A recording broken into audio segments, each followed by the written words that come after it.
Méditons avec la communauté des disciples du Christ vivant en ce mercredi 18 septembre 2024, 24e semaine du temps ordinaire, année liturgique B.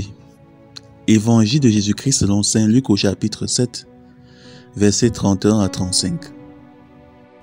En ce temps-là, Jésus disait à la foule: « À qui donc vais-je comparer les gens de cette génération?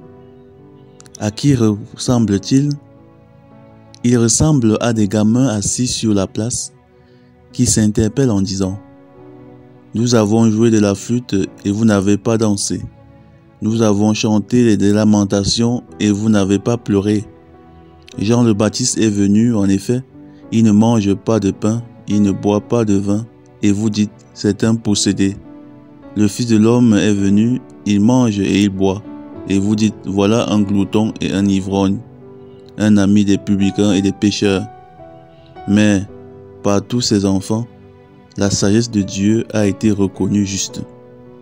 Acclamons la parole de Dieu. Méditation. Frères et sœurs dans le Seigneur Jésus-Christ, rendons grâce à Dieu pour ce don d'un nouveau jour. Hier, nous méditions sur la compassion. Aujourd'hui, le Christ nous met en garde contre un sentiment opposé, l'indifférence.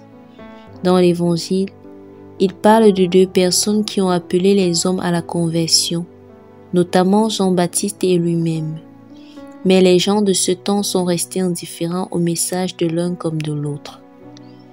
Comme le Christ et Jean-Baptiste avant lui, il y a des personnes qui continuent de nous annoncer la parole de Dieu.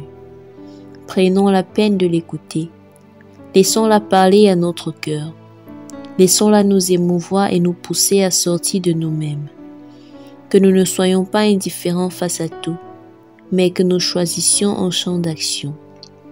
Car le but de la parole de Dieu est de pénétrer au plus profond de notre être pour faire naître dans notre cœur tout ce qui est beau.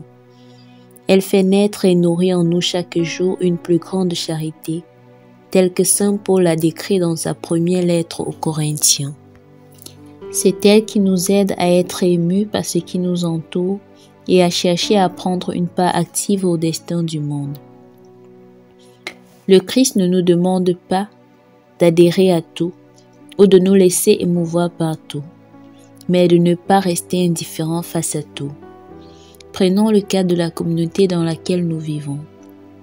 Il y a plusieurs projets et activités menés pour le bien de l'humanité, que ce soit en réduisant l'écart entre riches et pauvres, en promouvant l'égalité sociale et l'éducation, ou même en luttant contre la famine. Il s'agit pour nous de nous laisser guider par cette parole qui nous offre des modèles de vie et de ne pas juste être observateur, mais par charité, d'y mettre du nôtre. Maintenant, tournons-nous vers nous-mêmes. Comment écoutons-nous la parole de Dieu aujourd'hui? Est-ce que nous la laissons chaque jour apporter un changement dans notre vie? Ou alors, peu importe l'homélie ou l'enseignement que nous écoutons, nous restons de marbre et ne changeons en rien notre façon de vivre. Prions. Père 3 fois saint, je te prie de m'accorder la grâce de me laisser toucher et transformer par ta parole, et de me laisser émouvoir par ce qui m'entoure pour participer du mieux que je peux au bien-être dans ma société. Intercession. Prions pour toutes les personnes qui sont enfermées dans leur bulle et toutes celles qui ne pensent qu'à elles. Que l'Esprit Saint remplisse leur cœur de charité et les pousse à sortir d'eux-mêmes. Vierge Marie, intercède pour nous. Exercice spirituel. Réalisons ou réécoutons une méditation qui nous a personnellement interpellés récemment et prenons la décision d'appliquer ce à quoi elle nous invite. Loué soit Jésus-Christ.